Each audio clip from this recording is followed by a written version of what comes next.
Hey, how you doing? In the name of Christ, it's your girl Cranky Karabo, or it's animated for Jesus, depending on what you're looking at. Hope you're good, peachy, stellar, and in a neat little bunch. If you're not, well, welcome to the party. I do apologize for my sunscreen. Its white cast is going to be flashing back at you. And the raggedy wig, it's a wig. We all know that I'm all about that wig business because the hair underneath sucks. But hey, it is what it is. Okay, look, y'all.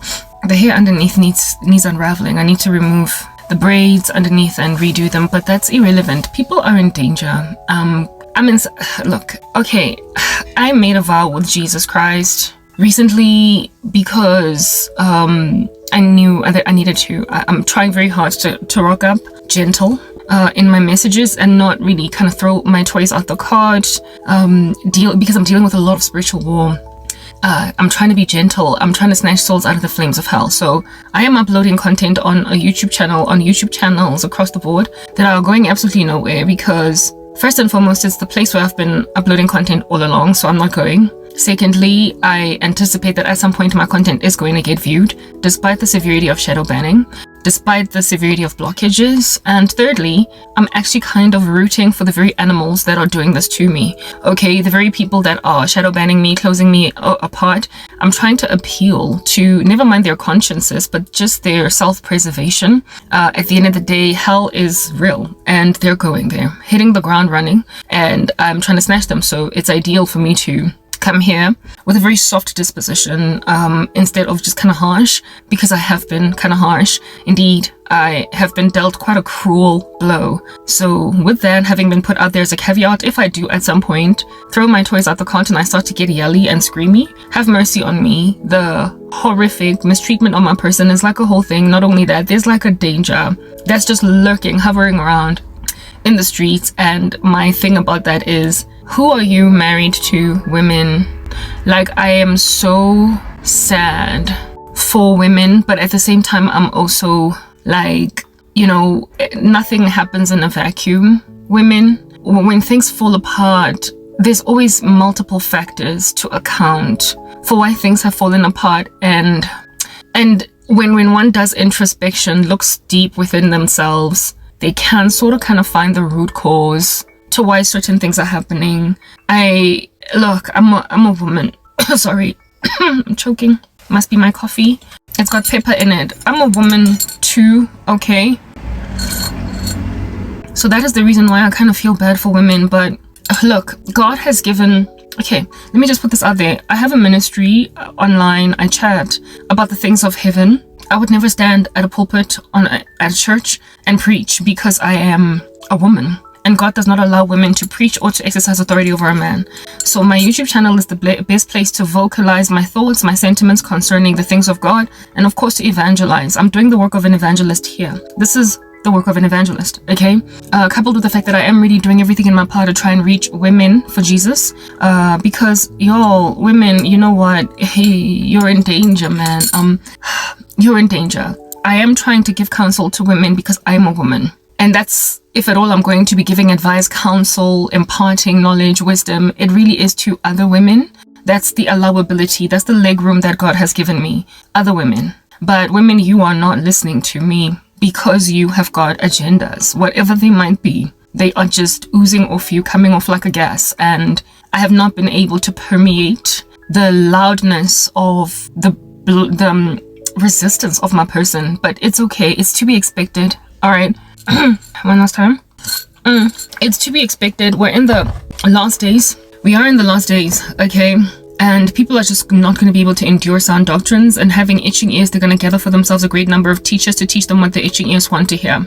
So it's to be expected that people have hostilities against my content. Even though I'm really like it does not make sense why anybody would have hostilities, because I'm trying to snatch souls even from the flames of hell. But let's just get straight into the gist of the matter, the chat, the conversation. Okay? Alrighty. Men are supposed to lead, alright? You know that you're at the very end of the world, at the very end of the end of the end of the world, when things are just discombobulated and they're upside down. Good is called evil, evil is called good, and there's really nothing giving that makes any historical sense anymore. The fabric of society, that which we held fast to, that makes everything beautiful, when it's just thrown to the waters like it doesn't matter, we all see that things have really completely fallen apart. So the judgment on Adam was that he would try to rule Eve. And Eve, her judgment was that her desire from now on will be for her husband. When people are not born again, those gender curses, they're gender curses. The ruling by Adam of Eve, and the basically kind of namby-pamby, thirsty, irrevocably just docile nature of a woman in the company of a man is a thing. There are extremes to docility where men are concerned, and there are also extremes to rulership or headship by men, right, that are unbiblical.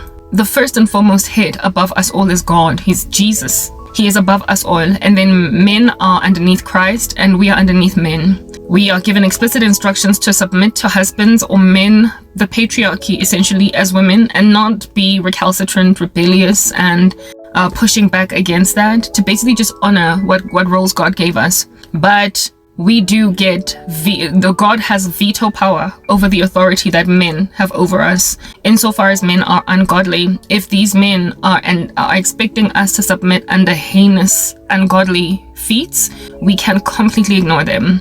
We have all the right under heaven to comprehensively just ignore them and go straight to God, right? But men do feel an inherent sense of ownership to the submission of women. They feel ownership to it. They feel like they're the rightful title deed owners to it, and indeed they are. But insofar as they're godly, we have got no prerogative as women to honor men, respect them, neither submit to them or just give them any kind of elevated position when they are flagrantly and comprehensively, from the east all the way to the west, disrespectful of God, and anticipatory that you as a woman should also have no regard for Jesus when they are acting in ways so as to cause your spiritual compromise. Then you gotta walk away, right? Similarly too, men don't owe women coverage or adoration or respect or acknowledgement or even chivalry when these women are just flagrant, blatant, comprehensive ignorers of God, what the Lord will have them do. So in other words, men are not to protect a lying, thieving, licentious, sensual, just abrupt, Medusa sort of kind of woman.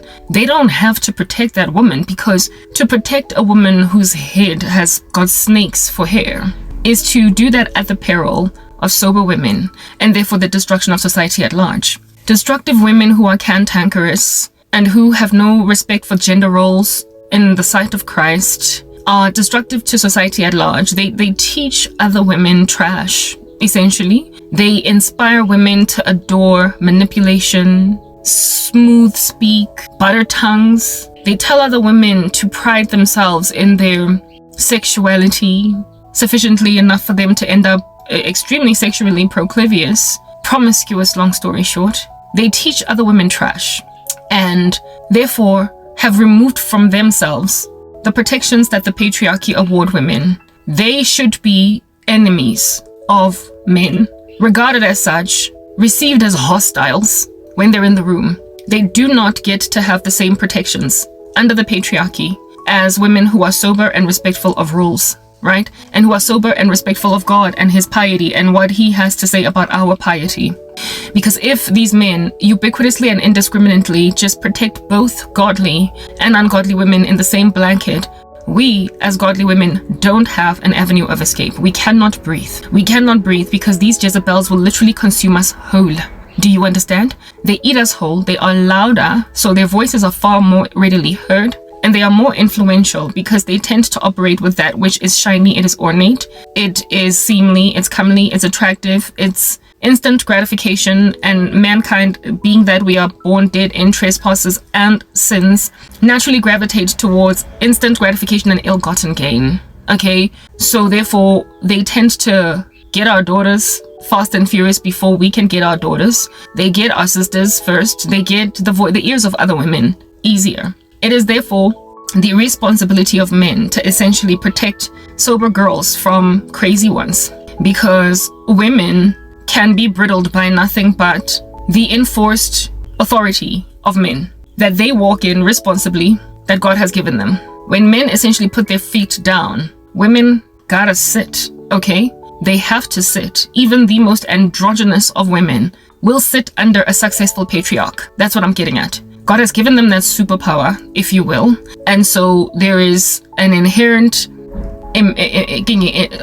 suggestion in the godliness, the authority awarded men by God. There is an implied understanding there that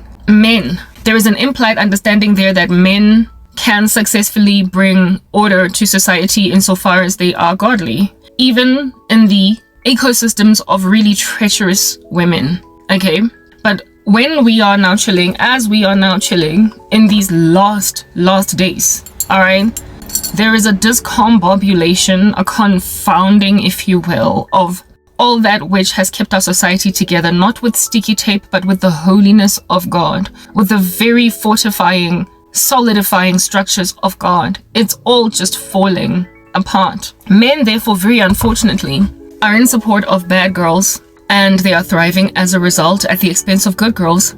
And good girls are at the mercy of, never mind bad girls, but bad men too. So there's literally no escape. All of us who are trying to do a better thing are in a severity of trouble. There is no safety for the good girl or for the godly girl, for the respectful girl, the woman that understands how things should be done, be she in the world or in Christ. There's always there are some women that from the very get-go, man, like they have no respect for anything. And then there are some girls that even before they come to Christ, they just kind of get stuff, okay? Like they kind of get it. And they want to hold fast to those traditional old school rules. And with us being lorded over with an iron fist by ungodly men who desire rudimentary authority given them by God to essentially run a household, we are in trouble as women who are better than most. If I'm sorry to have to use that terminology, but frankly, when we have not fallen apart from the sting of feminism, we are better than most women, and we are sadly in so much danger because of that curse on Adam. You are going to want to rule your wife, and that curse on Eve. You are going to be in a severity of thirst where a man is concerned, to a point even of potentially ignoring what God has to say. Just a worship of a man instead of an honor of him above God. This man of which being now this graven image in the life of a woman. That is the big risk by women. The risk in our lives is to make men graven images that we worship, while the risk in men is to abuse women that don't have it coming because they feel entitled to them. And these women are unprepared to capitulate to the ungodly whims of these men, but they have just been given so much legroom to spread themselves thinly in these streets with all of their indiscretion that they don't think there's anything wrong with what they're doing. They're just getting what it is that apparently belongs to them. I feel bad for, I'm mourning. I am mourning for myself because I feel like I am in a casket before I even really truly die. But I'm also crying for other women like me, and I'm also crying for women at all, be they like me or not.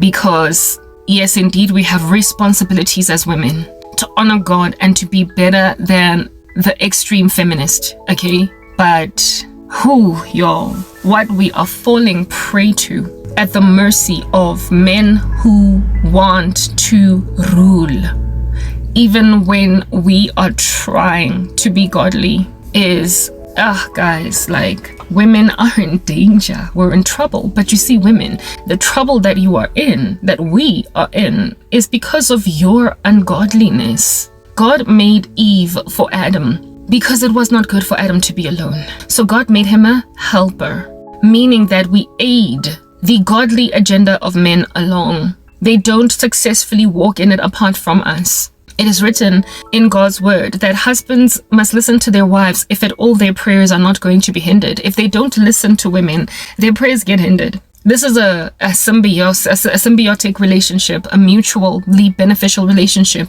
where it is that the godliness of a man is enabled along by a woman and vice versa. Honoring Christ is the work of both of us, men and women, and we help each other to successfully do it insofar as we're godly, right? Therefore, a man cannot successfully, in a patriarchy that has no women at all, truly hold fast to godliness. They can't. They literally can't. There is a man in the Bible by the name of David who displayed this perfectly. David was a godly man. So godly was he that he was called a man after God's own heart. And yet he, in his unique manliness, still honoring God, loving God, acknowledging the God of Isaac, Abraham, and Jacob. Abraham, Isaac, and Jacob still could not stay his hand from committing genocide in a town until a woman stayed him, Abigail. The story of David and Nabal and Abigail speaks volumes to the helping power of a woman when she is sufficiently godly in the life of a man. She can stay him from some of the most heinous acts of treachery in these streets. She can stay him from committing murder. She can stay him from abandoning children. She can stay him from doing the most just by simply being godly. Abigail was godly and negotiated with David and basically calmed him down. It's written in God's word that a gentle answer turns away wrath. Please go and read the story of David and Nabal and Abigail in the scriptures. I don't want to get into it at depth, but basically David in his anger was about to go and commit genocide in a town, and Abigail successfully stayed him. She convinced him not to get all that blood on his hands because she foresaw that, seeing as women are more emotionally in tune, she foresaw that David would satiate his bloodthirst for now, instant gratification essentially, but then only to go on later to be in severe regret over the blood guilt, in severe regret for having done what he did at a woman. That lack of temperance in David was stayed by a woman who successfully convinced him, and David was able, being a godly man, to calm down because he listened to her. Something that keeps on getting counseled to men. Listen to women that your prayers might not be hindered. Okay? When you sin against God and you just keep walking in that perpetual sin, your prayers get hindered because your relationship with God gets compromised. So therefore, if a woman has power to stay a man from continuing to sin, that means that she is enabling his prayers to be effervescent and successful and therefore avail much, because the effective fervent prayer of a righteous man avails much. That's what's good. So when the Lord then made Eve for Adam to be a helper suitable, she was there to not only help him along in just being a man in the household and taking care to the affairs of her household, she was there to help him along spiritually too. To not be low-key kind of incontinent and barbaric and just doing the most of what you want to do. She was there to help him realize when he was basically acting out of line concerning God. We all have a unique individual responsibility to worship God. We have to account to God alone, right? So we, like it's written in the Proverbs, like iron, we need to sharpen iron. As iron sharpens iron, so one man sharpens another.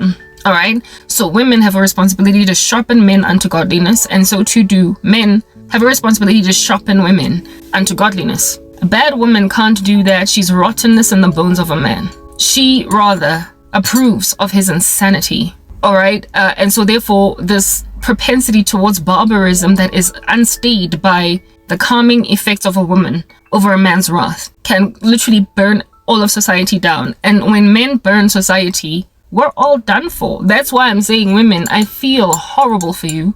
I feel really bad because we're all in danger now. But you sort of kind of are to blame for the calamities you are enduring at the hands of your husbands. These men are barbarically, exquisitely, and astronomically evil. Oh my goodness. They are so evil. Like, yes, like it, but like if there is no Abigail to stay David from committing genocide, David just kills, and your men are killing. They are laying society's waste. They are entitled and they are taking everything they want because that's just what Adam was cursed to do at the fall. Rule women. And the nth degree of that, we see it in the last days with entitled men that will not take no for an answer. But they never would have gotten to that insane extreme if women were not complacent with their sin. If women did not make, like if women had historically made like Abigail and stopped a man from committing genocide, because don't you see, you're going to be guilty. You have all been so proud in your wickedness, women, that you have made your men butchers. You have made your men irrevocably, irrecoverably, and unforgivably murderous, homicidal, of anything that disquiets them. They are evil in ways that are insurmountable, and frankly, the world has to end. To salvage the remnant of men and women that are still sober, it's getting smaller and smaller. And to also save you women from continuing, to drop like dominoes, wasted, souls exsanguinated from out of your bodies prematurely by these men who just take what they want because they have allowed themselves to get so devastatingly evil that they could not even attach a conscience to filthy feats that they walk in. Bafazi, nyanzwela bandla. Nyanzwela, I feel sorry for you, even though you did this to yourselves, and I am not only feeling sorry for you, but nami, I'm a victim. I'm a victim now by, like, this here is like shrapnel that flies at the sight of an explosion that goes and hits the heart of someone that was very far away from the explosion, but the shards, the shrapnel just went and sprayed this radius until people just caught strays and died. Like, women that are trying to do better are catching these shrapnel strays in their necks, their jugulars, their wrists, their hearts. Like, women are dying in their like gargantuan numbers, in their voluminous numbers. Do you understand what I'm saying? That have not had it coming because of the severity of entitlement that is in your men, the men of which have been just left in a murderous spree, because a bad woman will always congratulate a man that is hurting another woman. Insofar as there's enough jealousy in this woman against that other woman, you don't see the domino effect, the ramifications, the consequences, on all of society in totality. Eventually, you're just uniquely looking at your own concentrated, inward-focused jealousy on this individual too much to realize that there's more of you where they came from. There are more women just leaving men in their unbridled, unhelped state, with no Abigail coming through to stay them from finishing what under heaven it is that they commenced. Y'all need to understand, people are in trouble, okay? Women are in danger. Do you understand? And this danger that women are in is as a result of the nth degree graduation by men. Men basically just graduating to an nth degree of so much crazy with nobody bridling it, that we are just dying. Like, the Bible says that women who marry men who get born again inside marriages while the man is still an unbeliever, the scriptures make it evident that the best way to reach this man is with your peaceable and quiet spirit, which is precious in the sight of the Lord. We reach ungodly men. We reach ungodly men for Jesus by simply being godly. We reach ungodly men for Christ by being godly. And so therefore, if you can succeed to reach an ungodly man for Christ by being godly, do you not see that we have a job, we have a responsibility as women? We have a massive call on our lives to keep society balanced, to keep men sober, because absent of the potency and the force of a woman, a godly one in the life of a man, even a godly man, he will do the most. He will do the most. Do you understand? It's not that they are entirely and comprehensively incontinent apart from women, but God did create us for that purpose, to be helper suitables, including helping them along in the journey of godliness. So when you just leave them, yo guys, we're in danger. I'm in danger, and I'm not really actually in danger, but the harm's way I am in, that God is going to inevitably snatch me out of, is the fault of men, and it's the fault of women. We are to be helper suitables. You cannot just sit back and watch this malevolent rise of entitlement in men. You can't just sit back and do nothing. Like, what in the world? What in the world is going on? How are you at ease? I feel so. I am single at 30. I'm not 39 anymore. I'm 40 now. I'm single, okay? I could have been married by now, but I'm not. And I am starting to wake up to realize that what in the world would I have married if I had married without coming to these convictions? What would end up being, guys, I feel bad for you women. I feel horribly bad for you because I don't know what you are married to, you guys. Like, I'm sorry. Your husbands, the men that you are dating, that you are marrying, are just so evil. Like, I don't know what's going on. But all I know is that nto eng tatelletseng morao ase monna o single ase banna ba single ke banna ba. Okay, I needed to use the bathroom. I'm relieved now.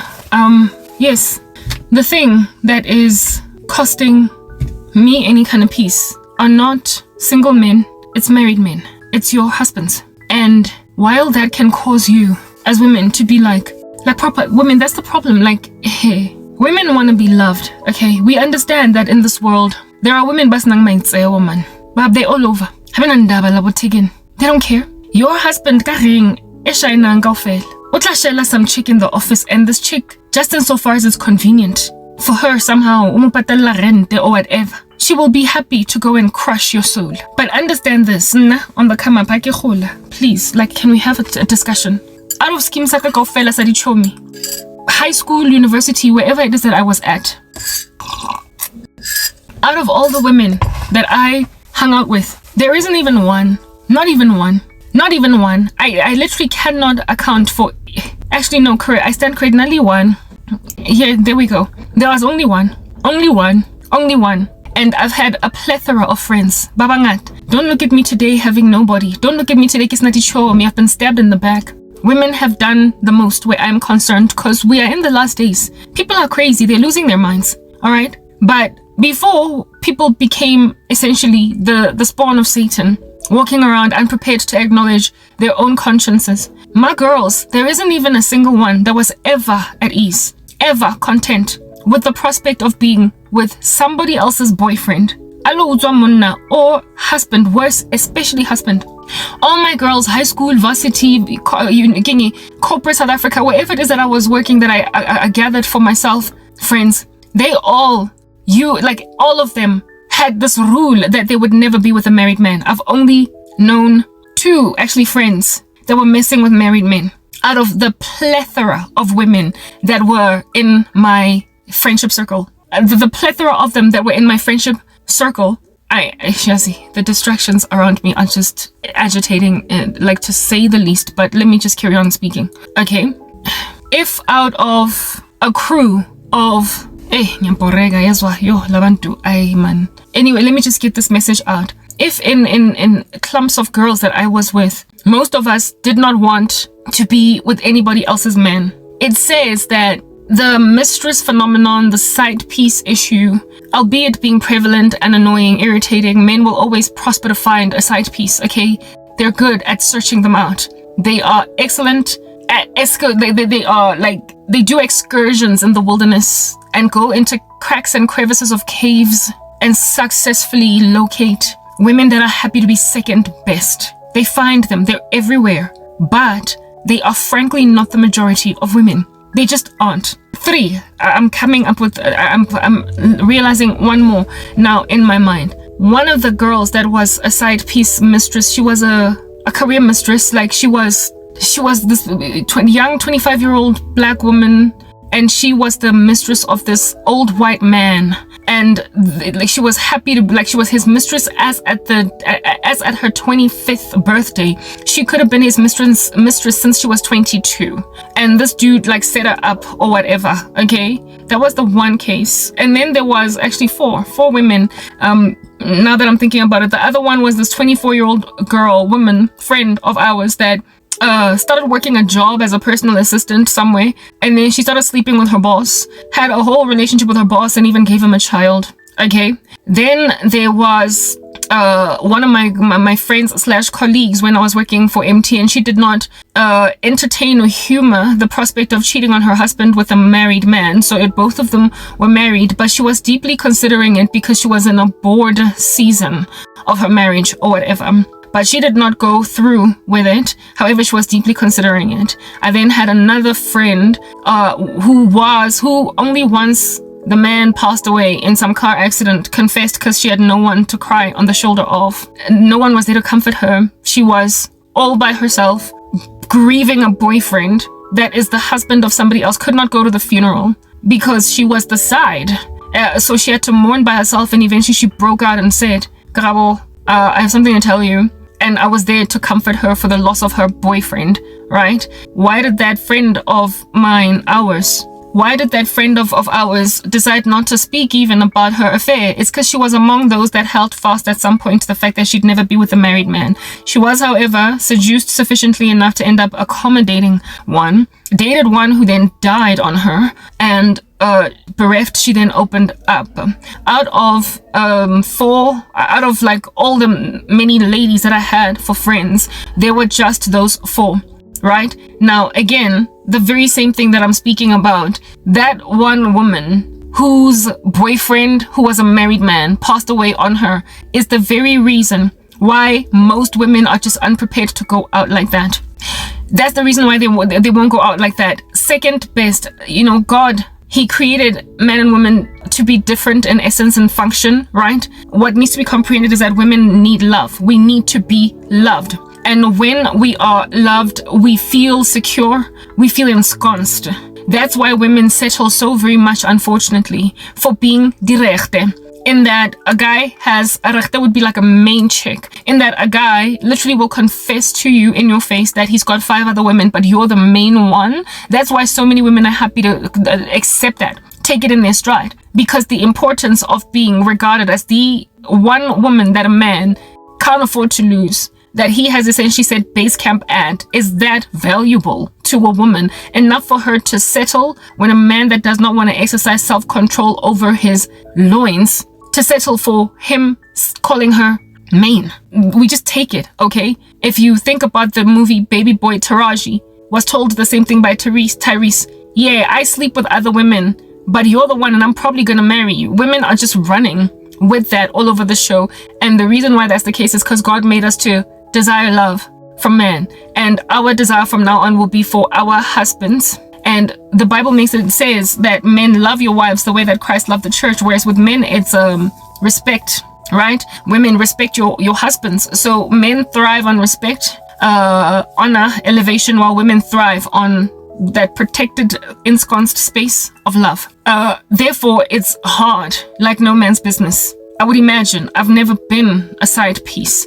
I would imagine how rough it must be to be second to a man, third, fourth, or fifth. So when I was on the come up, many of the women that were my friends personally, we had made vows with ourselves that we would never be with married men. And those who ended up capitulating to that, frankly, capitulated. They settled. They left themselves to do that. But it was not first choice. They did not go out seeking out a married man. They fell for one. They got seduced by one, and so ran with one because of that seduction. But they were not actively going out of their way to fish them out. Nobody wants to spend the next day after a man's birthday with him instead of his actual birthday. Nobody wants to be given what time of day to call a man. Nobody, because you can't just call him at whatever time. Nobody wants to be constantly booked into hotels instead of you see a man's apartment. Nobody wants to be seen on the 26th of December instead of Christmas, because the guy is busy spending Christmas with his wife and kids. Nobody wants to be spending important holidays, you get my point. But like the next day, or you get the second week of his leave while the wife has the first. Nobody wants a man standing up to go and answer a phone because you know that you're a mistress. Women want love. Women need love. And so because women want and need love, they tend to be generally avoidant of not having the dominant position in the life of a man. So to settle for being a side piece or a mistress it's largely not a woman's first choice. And on the come up, when I was coming up, most of my girls would never go out like that. Like, they rejected men that had girlfriends and of course men that had wives. And I only know of 4 women out of the plethora of women that I have encountered. I've only known 4 women who allowed themselves to be that thing, and their lives were difficult. The woman who was the baby mama of the man of the what do you call this? The woman that was the baby mama of her boss, the one who was the personal assistant. Once she gave that man a baby, he was all cold and aloof towards her, and frankly also abusive. He used to hit her. He used to slap her and stuff like that. But she rode it out because he was paying for her apartment and her life was made ever so slightly comfortable by him. And so she just kind of rode out that situation, but she was unhappy. And on top of that, she was cheating on him. He was cheating on his wife with her, and she was cheating on him with regular other boys that could not quite afford her way. That's just the problem with the love of money. Do you understand what I'm saying? There's always just a disquiet, no rest, and you have to be the one waiting by a phone for a man to call you instead of you being freely able to communicate with your lover or whatever.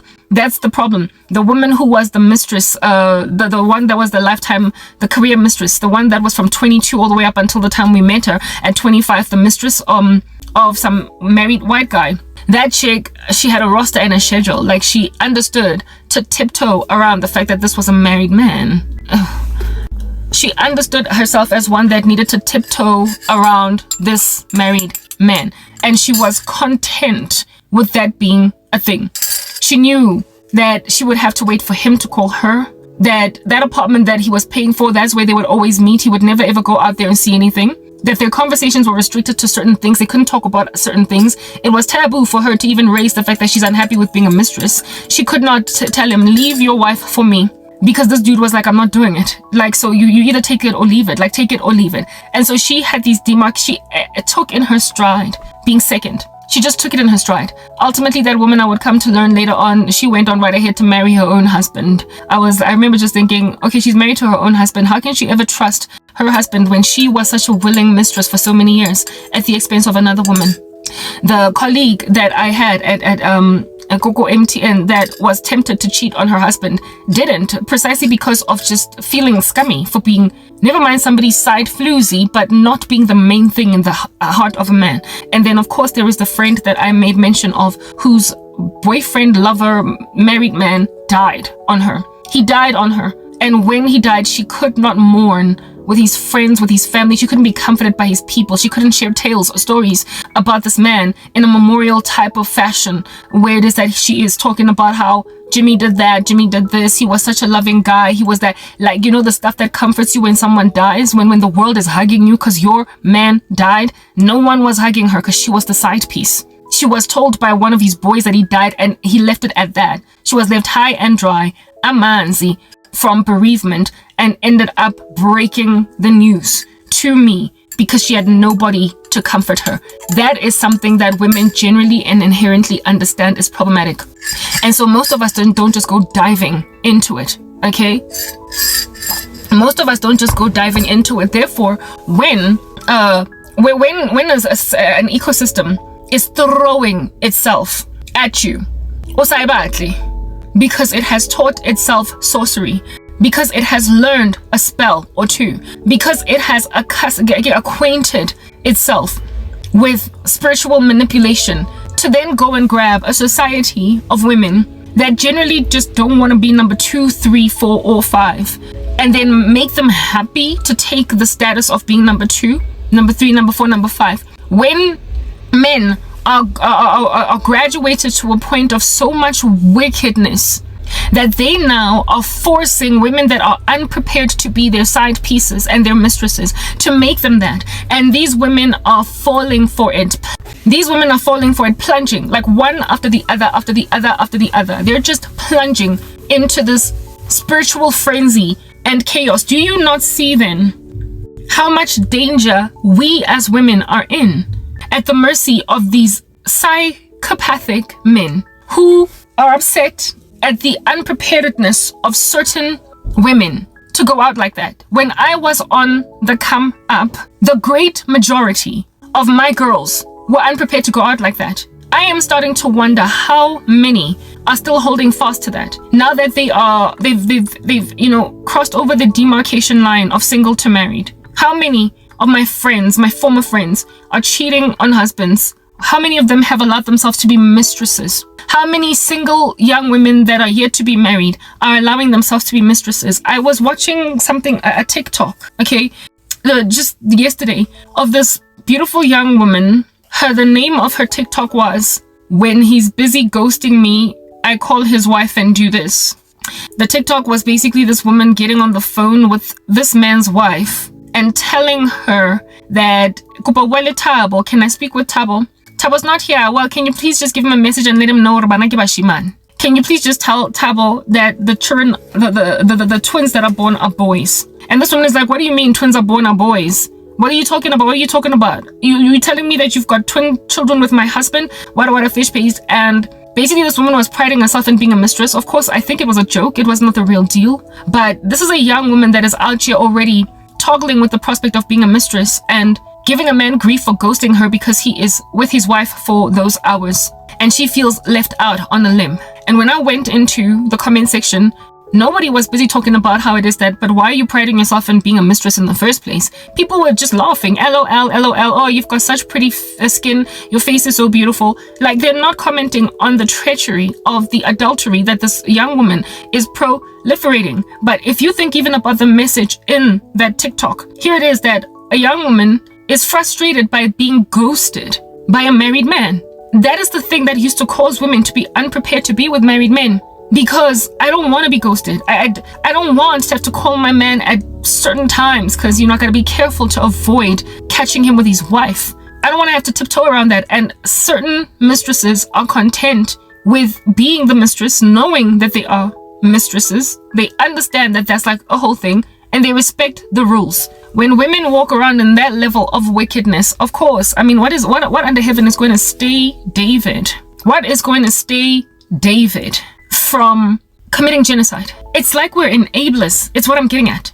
Women are enablers. But like I said, the majority of women, at least last time I checked, we're at the end now. We're at the end, so people are unfaithful. Women are not quite what they used to be, okay?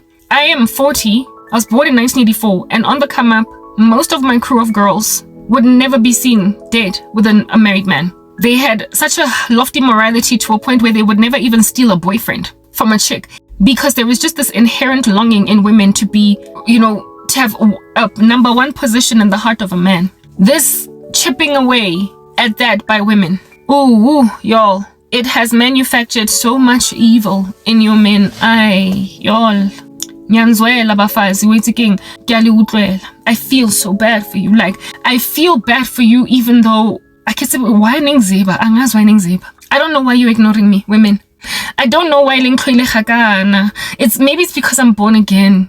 Yeah, the world hates disciples. That must be it.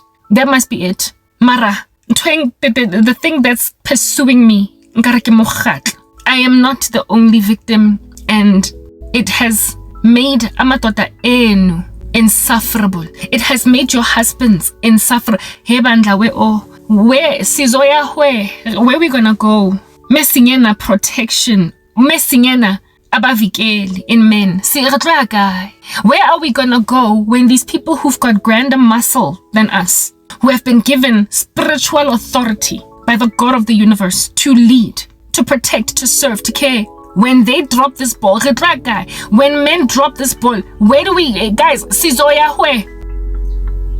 it's like being left naked before a nuke, an intercontinental ballistic missile. You can see it's coming to you. It is a guided missile. It's gonna land in your town and in your city, and your hands are tied. You know you're about to pass away. I guess the best thing you can do right now is get your affairs in order. Pray. Ask Usomandla Uguti, take my spirit, seeing as goodly that I'm dying. Into your hands. Into your hands I commit my spirit. That's all you can do. When there's like an ICBM coming, targeting your region, you can't outrun that, girl. You can't. So you might as well just utanda zenje and seek the Lord's face to take your spirit into heaven, seeing as you're not gonna make it. Y'all have made me essentially say to God, into your hands I commit my spirit, because I see the ICBM coming. Nyayibona. Guys, this thing it don't bulai. And an ICBM it might be a guided missile targeting one particular region, but at the end of the day, a missile is a missile is a missile. A nuke is a nuke is a nuke. You might be targeting a school, but like I said, the shrapnel is going to go out in the radius, and it's going to pierce inhliziyo zabantu that were very far away from it. The collateral damage are those that, frankly, the missile was not striking, it was not targeting them. Worldly women that approve this wickedness of la madoda, they are happy with you. Bayaniegela. Kodwa, shrapnel girl. I might be the target for this ICBM, but you're the one that's catching the shrapnel. We are all gonna die. So basically, the evil of your men right now, lokusangana kwabo mabahlangene bonke, ni accepted so much, you have embraced it so much, that now you might as well just be getting your affairs in order. This here is a mass funeral, Lankutla, for women and children. Amadoda, when they fall apart, the whole world dies. Lankutla. This is a mass grave. This is a funeral for 20 people in one sitting. That is the days of apartheid. And we are burying 17-year-olds, 15-year-olds after some some men and women, they have no discretion, go and shoot kids because they're rioting. It's a mass grave. This is a holocaust of women and children by David with no Abigail. David with no Abigail. And I say David because David is a godly man, was a godly man, and yet he needed the helper suitable that Abigail was. So how much worse then when a man is not even godly? He's not regulated by the Holy Spirit, and unfortunately, the majority of men are not godly. The world, the road that leads to destruction, many enter into it. The road is narrow that leads to life, and only a few people find it. So the majority of men are not born again, meaning that whatever staying power by the Holy Spirit that David walks in naturally as a godly man, aiko in lamatota. Like, if the Bible says, it's written, I think it's 1 Peter 4, I stand corrected, but 3, that if the righteous are scarcely saved, what then for the ungodly and the sinner? If the righteous are scarcely saved, what then for the godly and the sinner? So if abazalwane, if amadoda that are born again are scarcely able to exercise restraint over that thing that makes them want to rule women with no discretion, what then for ungodly men and sinners? If righteous men scarcely struggle to love their wives as Christ loved the church, if righteous men scarcely struggle to listen to their women that their prayers might not be hindered, if righteous men scarcely struggle, if they scarcely, succeed to pray ceaselessly, essentially, if righteous men and women scarcely struggle, if they scarcely succeed, to do that which is right, how much worse then is it for labantu ebengena Holy Spirit? And that's the majority of them. It's an ICBM. It's a zombie apocalypse. It is a nuke coming for your towns. And all of y'all gotta now put your affairs in order. And the sad thing about it is, you can't even put your affairs in order. You don't know Christ. You can't afford to be dying. You can't afford to die right now. You are lost. And so you're not safe to die. The very woman that they're targeting with their ICBM, I can die. If I pass away, I'm Zulwini, guys. I go to heaven, it's a guarantee. Y'all need to understand, if I die today, I'm going to heaven. And you can't, but you're the ones that are catching the shrapnel. You're the ones that are out here, literally, the collateral damage. Like the thing that these men are now, it's entitled. And the reason why they are so entitled is because, like I said, the curse on Adam is that you're going to want to rule your wife. But then Christ calls men and says that don't be harsh to Abba and we love them as Christ loved the church. So a man that gets born again is one that recognizes that I don't just get to do what I want to do. A woman then rocks up and is able to, be this helper suitable, this peaceable and quiet spirit that is so precious in the sight of the Lord that causes a man to not do the most when he can do the most. That's a godly space. An ungodly one, a man who wants to rule a woman, just goes and tries to rule. And some of you are just letting it happen. South Africa is actively, presently trying to proliferate a most rubbish thing. In the entertainment industry, they are encouraging polygamy. The very thing that breaks women and shatters them. The very thing that makes us unprepared to be number 2. They just put it when we were once walking. We come from a time when we had overcome men's insistence upon polygamy, and now they're taking us back to Shaka Zulu days. Bare foster polygamy, bare foster second wife, third wife, mistress, side piece, ebatum. Kabuloi, guys, with witchcraft. Bare foster. They are not only proliferating it in the media, trying to make it look like it's okay, but they are forcing women to essentially walk in that which is inherently very hard for them to walk in. From now on, your desire will be for your husband. The thing that makes women fight each other, scratch each other's eyeballs out, is being shared by men. Women in the Bible who were shared by men just did not do right by either each other, or the one woman was always oppressed by the other. It does not work. That's why the Lord, when he calls men to the office of reverend, preacher, deacon, etc., he says he must be a husband of one wife, able to teach, above reproach, and his children must also be above reproach. Because God knows that there is something that compromises a man's character when he's got more than one wife. We know the indiscretion of David with Bathsheba. He had wives already at that stage, but he still messed up in that regard. Solomon, I don't have to tell you much about him. And he's how many? 300 wives and 400 wives and 300 concubines. Like, he was ridiculous. And what happened to him at the end of his life? A man that was considered the most wise, yet nonetheless in his death was deemed foolish. Because the indiscretion with his wives cost him discretion. It cost him the ability to essentially hold on to the clout he had. Solomon wrote the Song of Solomon. He wrote the Proverbs. Wisest man to ever live. And yet he walked in the very folly that he was counseling everybody not to. So he was essentially, to a certain extent, all talk and very little action. Many women mess a man up. They ruin men. Many women ruin men. Men who have only ever had one wife far excel in their ability to run a household, a church, whatever. Men busy in polygamy, and men who are in polygamy can't even have a church. They're not allowed to, according to God.